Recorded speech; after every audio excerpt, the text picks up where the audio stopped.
koju sam doznao iz medija jutros me je neugodno iznenadila da se pokrenula istraga kojom je obuhvaćena i donedavna rektorica naše ustanove, profesorica Dijana Vican.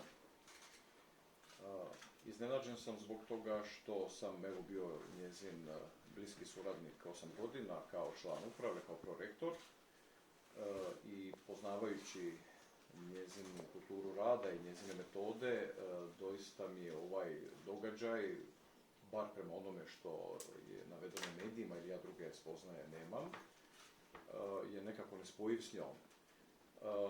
Nadam se da će se ta istraga dovršiti cjelovito, što prije, kako bismo onda svi zajedno bili dakle, u sasvim drugoj poziciji i kako bi i profesorica Vican, ali i naša ustanova došla do odgovarajućih znanja, odnosno kako bi istina i pravda došli na svjetlo dana.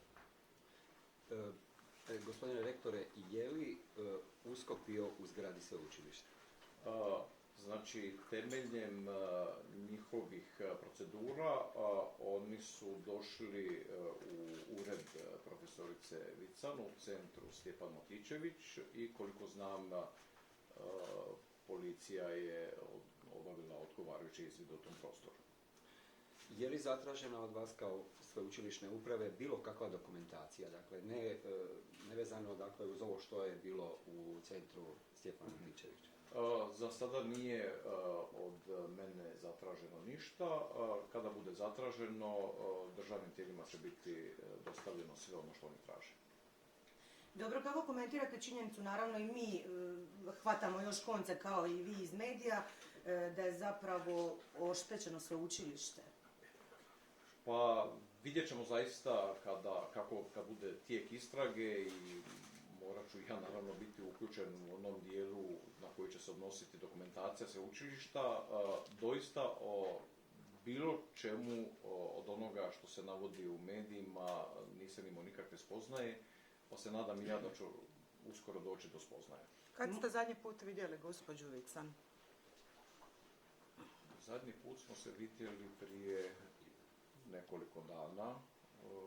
Mislim da je bila neka sveučilišna prigoda da se vidimo. Ja bih samo razjasnila ovo graditeljstva ratišta tvrtka. Oni nisu na koncu gradili ništa u domu i kampusu ili? Nisu. A na tehničkoj, staroj? Nisu. Bili su oni koji su bili u postupku javne nabave kao tvrtka koja je, koliko ja znam, iskazala svoj interes to raditi, ali nisu ni jedan ni drugi objekt oni gradili. Tko je provodio natječaj? Znači, natječaj provodi sveučilište, ali propisano je procedurama, dakle, točno kako se vodi natječajni postupak koji mora biti javan, transparentan, znači, svi oni koji su natjecatelji trebaju, dakle, istodobno imati na raspolaganju sve informacije, tako da. To je ono što ja znam i što mogu u ovom trenutku kazati. A budući da ste na početku kazali kako to nikako nije u skladu sa gospođom Vican, kako onda branite njezine prijašnje afere, recimo Buljan Culej, kad je bilo, znači glasala je u vezi izbora za kurikulum, a nije li pogledala prethodnu dokumentaciju? Ne znam ništa, tome pa ne mogu komentirati. Što sad znači ovo za sveučilište? Pa svakako je ovo nešto što nije dobro za sveučilište, međutim sveučilište u Zadru je ustanova sa 660 zaposlenih i negdje oko 5000 studenata.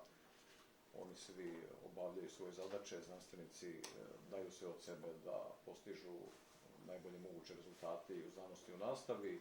Naši studenti također savladavaju ne samo svoje redovite zadaće, nego evo imali smo malo prije i konferenciju za medije, sudjeluju na međunarodnim sportskim natjecanjima na kojima postižu najveća priznanja, što znači da smo mi kompleksna ustanova i svakako da nije moguće poistovjećivati bilo koju problemsku situaciju sa cijelom ustanovom. S druge strane smo svjesni da bilo kakva istraga ili koja uključuje potencijalnu inkriminaciju bilo kojega člana akademske zajednice, da je jedna neugodnost, nešto je što nije dobro. U ovom trenutku, s obzirom da ne raspolažem sa svim informacijama, mogu iskazati nekako nadu da će ova istraga rezultirati na kraju nekakvim pozitivnim ishodom za profesoricu Vican, a s time onda da neće biti ni tako loših implikacija na naš ustav. Evo, super, hvala. Može li se samo gospodin malo digni da kadrove? Ivana, može li?